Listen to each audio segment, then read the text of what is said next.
started off by saying, bless this girl's heart. She was with the guy that's directly in front of us, and I thought I was being slick, like, he ain't fucking roosting me, but he did. He just roosted both of us. I'm on the line with Alex Grunder, and I'm sure you already know from the title, but we are racing the Ironman GNCC. As usual, I'm asking questions because I don't know what the hell's going on.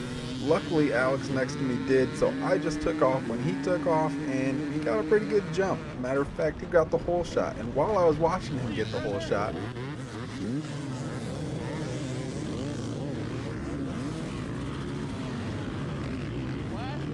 you hear me say classic there because just a couple videos back I did the same damn thing in the first turn.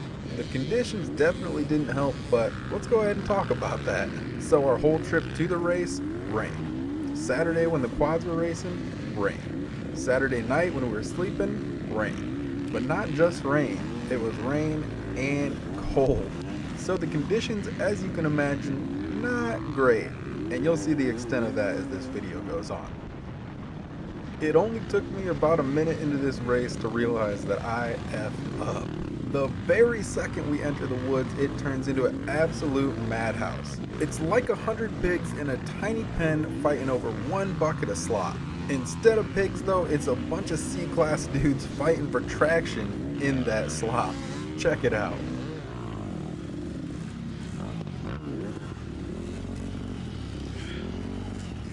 There's me wooing at somebody acting like he had any more control over where he was going than I do, which if you haven't figured out by now is about 0. Perfect example coming in 3, 2, 1. If that wasn't enough, how about one more? This guy's like, hey dude, good line over here, and I'm like, yeah man, I wish I could, but I'm kind of just along for the ride, so we're going this way.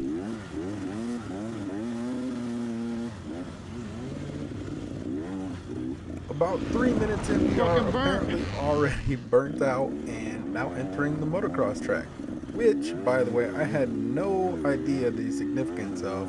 One of my buddies like, hey man, you gotta try one of these GNCCs. I was like, okay. I didn't even know what Ironman was. I didn't know what Ironman Raceway was, none of that. If you think that I should have been sending that jump, keep in mind I'm on wood suspension, which is already soft. Probably got another 40 pounds of mud on the bike. Hell, riding on flat ground, I might be 3/4 of the way through the stroke of my suspension.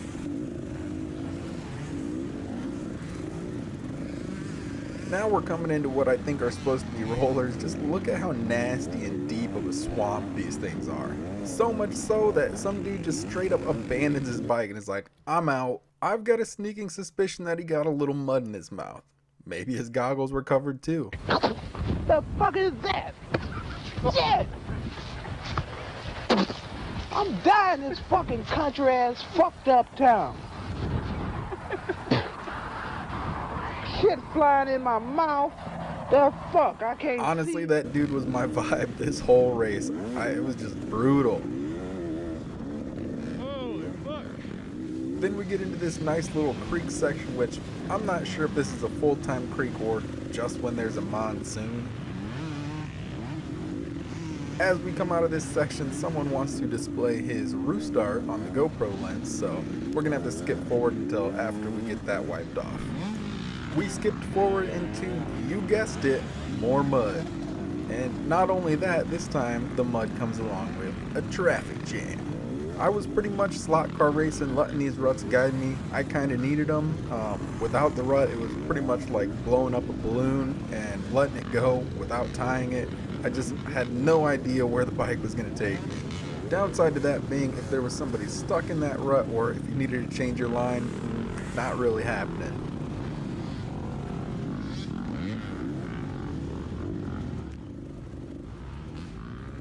Then of course the one time I do try to avoid a rut, I get sucked right in, and imagine that, there's somebody already stuck in that rut.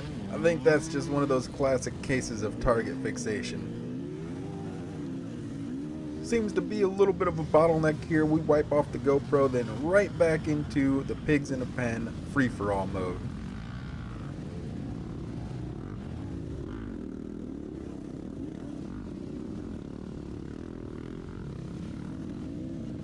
As you can see, there just wasn't a whole lot of traction to be had here.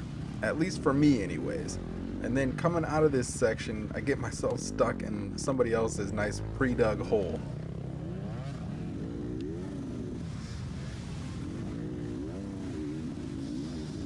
And then I don't know if you can imagine just how liberating it was to get onto this field.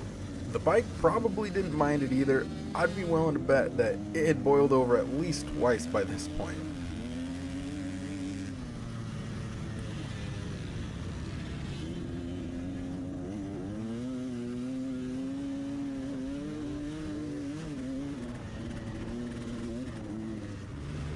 Okay, this one's gonna look really stupid, but there honestly just wasn't really anywhere to go. If you look off to the left, everything was plugged up. That's where we were headed. And I end up getting up here and tipping my bike over. Now by this point, it felt like I could have put my bike on an episode of My 600-Pound Life, and I was just having a hell of a time getting it picked back up. But then I get this spurt of what I thought was just superhuman strength, and then I looked back and I was just like, oh. Thank you.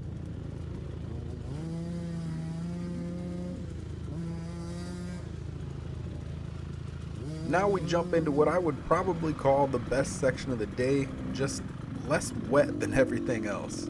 The dirt, I'm sure, was still saturated and there's some gnarly deep ruts, but I was just so happy to see anything that wasn't slop.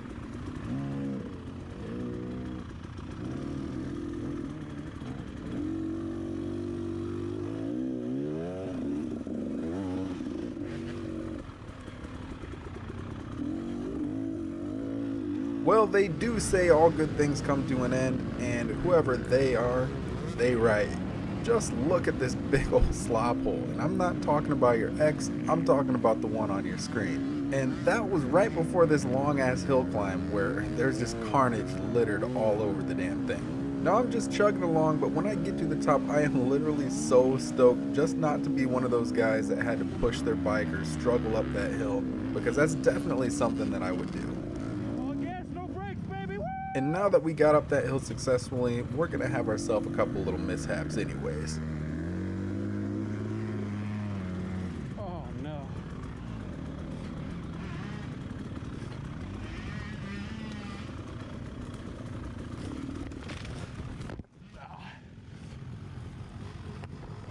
Well, that's interesting.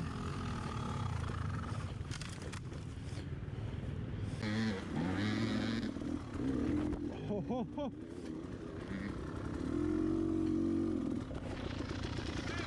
We come up and around this corner and there's a mile marker there that says 7 miles. And I'm just thinking to myself, like, 7 miles? It feels like I've been riding for 7 hours. If you haven't had enough, here's just a little bit more swamp riding for you. I don't know, maybe some people are into that type of thing.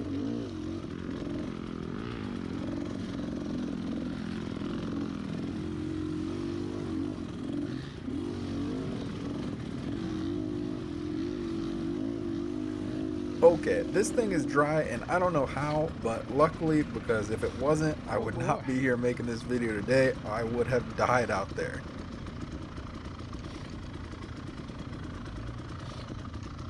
Like that.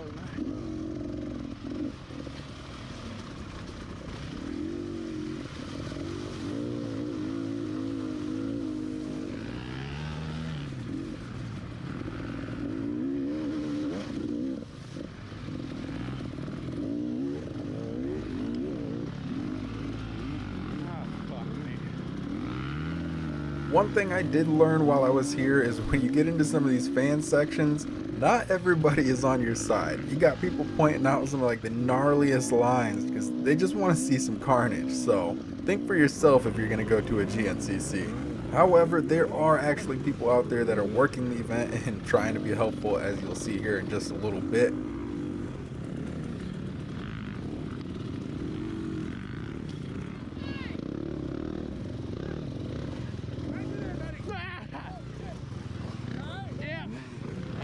Break. Buddy, I'm gonna stand. Going again, stay inside the rut, just stay on the gas, get the roots. When you get to the end of the turn, go way outside, there's a whole new line. We're redirecting everybody. Thank you. As this guy's getting ready to help me move my 600-pound bike, my GoPro battery unfortunately does call it quits. I ended up just doing one lap anyways. One of those deep ass ruts took out my shifter, but honestly, even if my shifter was still there, I don't think I had much more left in me. So, hope you enjoyed, and until the next one, guys.